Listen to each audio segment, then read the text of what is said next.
ओम श्री परमात्मने नमः। आज हम श्रीमद् भागवत गीता का महात्म्य पढ़ेंगे। तो पहला अध्याय का महात्म्य हम पढ़ते हैं। श्रीमद् भागवत गीता के पहले अध्याय का महात्म्य। श्री पार्वती जी ने कहा, भगवान आप सब तत्वों के ज्ञाता हैं। आपकी कृपा से मुझे श्री विष्णु संबंधी नाना प्रकार के धर्म सुनने को मिले जो समस्त लोक का उद्धार करने वाले हैं। देवेश, अब मैं गीता का महात्म्य सुनना चाहती हूँ, जिसका श्रवण करने से श्री हरि में भक्ति बढ़ती है।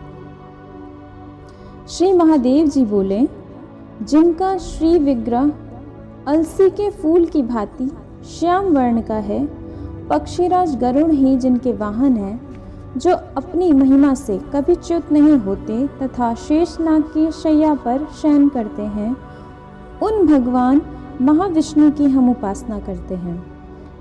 एक समय की बात है, मूर दैत्य के नाशक भगवान विष्णु शेषनाग के रमणीय आसन पर सुखपूर्वक विराजमान थे। उस समय समस्त लोकों को आनंद देने वाली भगवती लक्ष्मी जी ने आदरपूर्वक प्रश्न किया। श्री लक्ष्मी जी ने पूछा, भगवान आप संपूर्ण जगत का पालन करते हुए भी अपने ऐश्वर्य के प्रति उदासीन से होकर जो इस क्षीर सागर में नींद ले रहे हैं, इसका क्या कारण है? श्री भगवान बोले, सुमुखी, मैं नींद नहीं लेता हूँ, अपितु तत्व का अनुसरण करने वाली अंतर्दृष्टि के द्वारा अपने ही माहेश्वर तेज का साक्षात्कार कर रहा हूँ। देवी, यह वही तेज है जिसका योगी पुरुष कुशाग्र बुद्धि के द्वारा अपने अंतःकरण में दर्शन करते हैं तथा जिसे मीमांसक विद्वान वेदों का सार तत्व निश्चित करते हैं।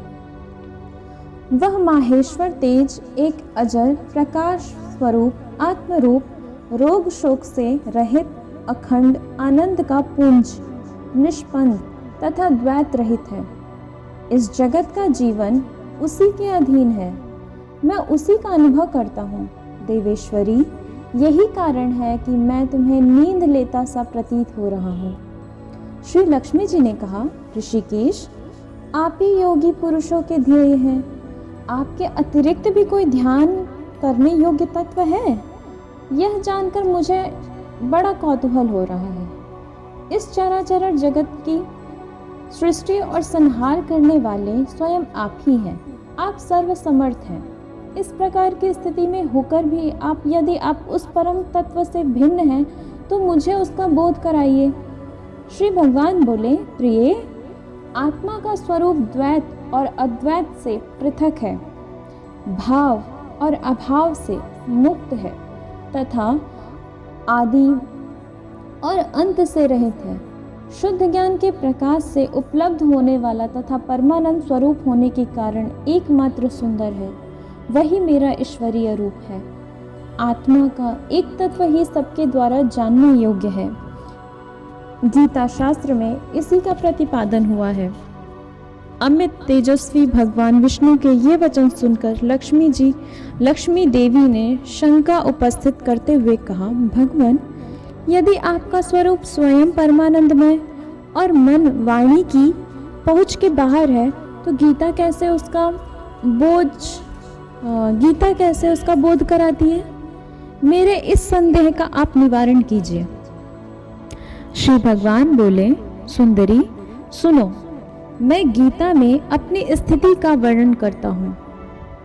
क्रमशः 5 अध्यायों को तुम 5 मुख जानो, 10 अध्यायों को 10 भुजाएं समझो तथा 1 अध्याय को उदर और 2 अध्याय को दोनों चरण कमल जानो। इस प्रकार यह 18 अध्यायों की वांग्मय ईश्वरीय मूर्ति ही समझनी चाहिए। यह ज्ञान मात्र से ही महान पातकों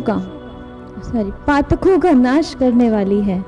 जो उत्तम बुद्धि वाला पुरुष गीता के 1 या आधे अध्याय का अथवा 1 आधे या चौथाई श्लोक का भी प्रतिदिन अभ्यास करता है, वह शुष्क मार्ग के समान मुक्त हो जाता है। श्री लक्ष्मी जी ने पूछा, देव, सुशर्मा कौन था? किस जाति का था और किस कारण से उसकी मुक्ति हुई? श्री भगवान बोले, प्रिय, सुशर्मा बड़ी खोटी बुद्धि का मनुष्य था। पापियों का तो वह शिरोमणि ही था। उसका जन्म वैदिक ज्ञान से शून्य एवं क्रूरतापूर्ण कर्म करने वाला ब्राह्मणों के कुल में हुआ था। वह न ध्यान करता था, न जप, न होम करता था, न अतिथियों का सत्कार। वह लंपट होने के कारण सदा विषयों के सेवन में ही आसक्त रहता था। हल जोतता और पत्ते बेचकर जीविका चलाता था। उसे मदिरा पीने का व्यसन था तथा वह मांस भी खाया करता था। इस प्रकार उसने अपने जीवन का दीर्घ काल व्यतीत कर दिया। एक दिन मूढ़ बुद्धि सुशर्मा पत्ते लाने के लिए किसी ऋषि की वाटिका में घूम रहा था। इसी बीच में काल रूपधारी काले सांप ने उसे डस लिया। सुशर्मा की मौत हो गई, मृत्यु हो गई। तदंतर वह अनेक नरकों में जा वहां की यातनाएं भोगकर मृत्यु लोक में लौट आया और वह बोझ ढोने वाला बैल हुआ। उस समय किसी पंगु ने अपने जीवन को आराम से व्यतीत करने के लिए उसे खरीद लिया। बैल ने अपनी पीठ पर पंगु का भार ढोते हुए बड़े कष्ट से 7-8 वर्ष बिताए। एक दिन पंगु किसी ऊंचे स्थान पर बहुत देर तक बड़ी तेजी के साथ उस बैल को घुमाया। इससे वह थक कर बड़े वेग से पृथ्वी पर गिरा और मूर्छित हो गया। उस समय वहां कुतूहलवश आकृष्ट हो बहुत से लोग एकत्रित हो गए।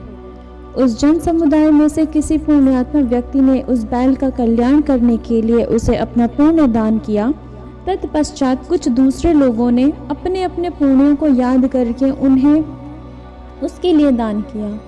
उस भीड़ में एक वैश्या भी खड़ी थी। उसे अपने पुण्य का पता नहीं था तो भी उसने लोगों की देखा देखी उस बैल के लिए कुछ त्याग किया।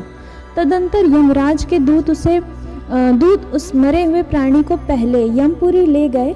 वहां यह विचार करके यह वैश्या के दिए हुए पुण्य से पुण्यवान हो गया है, उसे छोड़ दिया गया।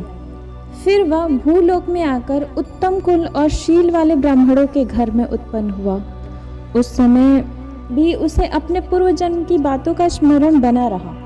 बहुत दिनों के बाद अपने अज्ञान को दूर करने वाले कल्याण तत्व का जिज्ञासु होकर वह उस वैश्या के पास गया और उसके दान की बात बतलाते हुए उसने पूछा,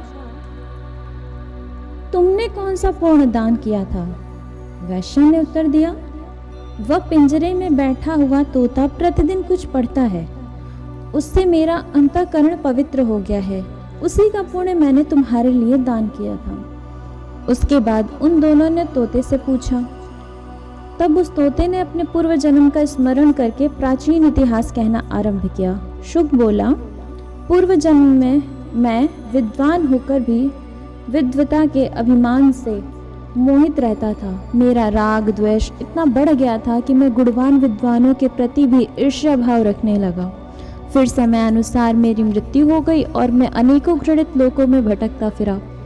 उसके बाद इस लोक में आया। शूद्रों की अत्यंत निंदा करने के कारण तोते के कुल में मेरा जन्म हुआ। पापी होने के कारण छोटी अवस्था में ही मेरा माता पिता से वियोग हो गया। एक दिन मैं ग्रीष्म ऋतु में तपे हुए मार्ग पर पड़ा था।